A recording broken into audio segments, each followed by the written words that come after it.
sini kelompok kami akan menjelaskan penggunaan Python untuk simulasi analisis regresi ini. Yang pertama, kita perlu untuk melakukan import library yang dibutuhkan, yakni NumPy dan juga Matplotlib.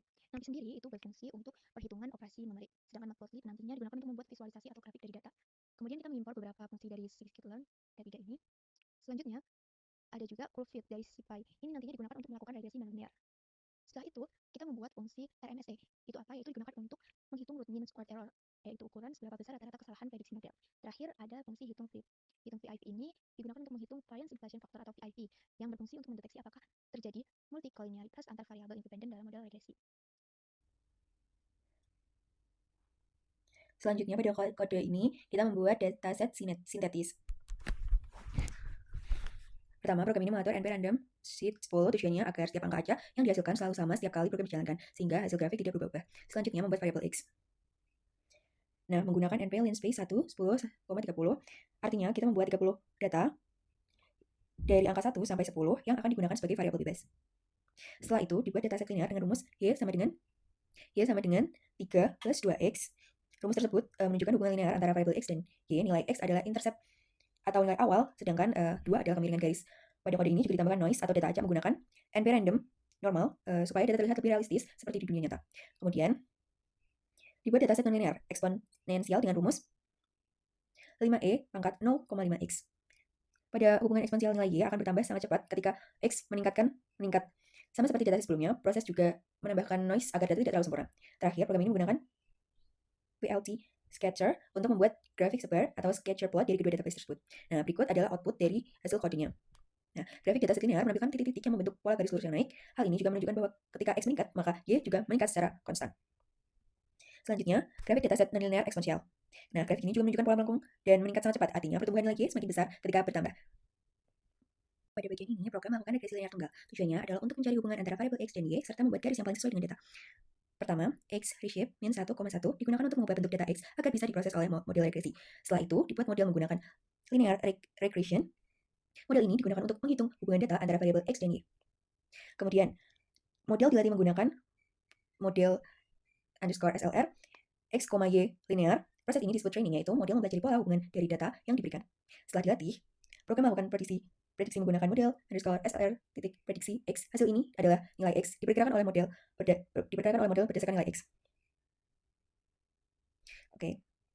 Selanjutnya, nilai yang dihasilkan. Program ini kemudian menampilkan beberapa hasil penting dari model. Yang pertama, intercepts 2,85, nilai awal ketika X sama dengan 0. Selanjutnya, slope 2,09 menunjukkan seberapa besar perubahan Y setiap X bertambah 1. Artinya, jika X bertambah 1, maka Y akan bertambah sekitar 2,09. Nah, berikut adalah grafiknya. Pada grafik, titik biru menunjukkan data asli, garis biru menunjukkan model regresi yang dihasilkan oleh model. Garis tersebut menunjukkan tren hubungan antara X dan Y. Ketika X meningkat, maka Y juga meningkat secara linear. Selanjutnya pada bagian ini dilakukan regresi linear ganda, yaitu metode memprediksi satu variabel Y menggunakan lebih dari satu variabel X. Pada program ini, dua variabel bebas yaitu X1 dan X2 serta satu variabel terikat yaitu Y. Pertama, dibuat dataset sebagai berikut, X1 sama dengan berikut, X2 sama dengan berikut, dan Y sama dengan berikut. Kemudian, kedua variabel X digabung menggunakan NP column, stack X1, X2, sehingga menjadi satu matrik X yang berisi dua variabel.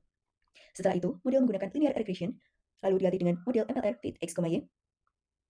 Setelah model dilatih, program melakukan prediksi nilai Y menggunakan model _MLR predict X.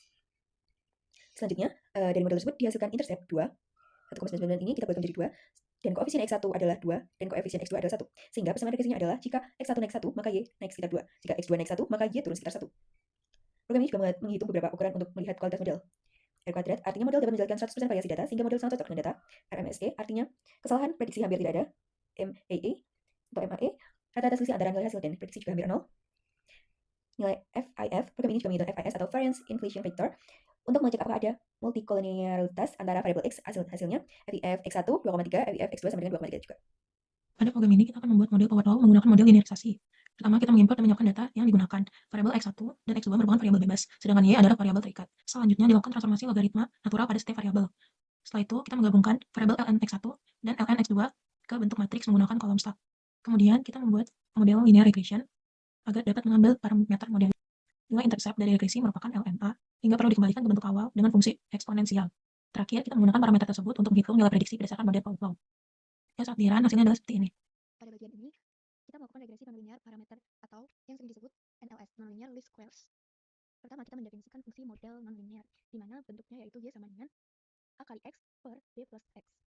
Nah, setelah itu kita membuat data contoh. Variabel X dibuat menggunakan link space dari 1 sampai 10 dengan 20 titik data. Kemudian Y dibuat berdasarkan model nonlinear tadi.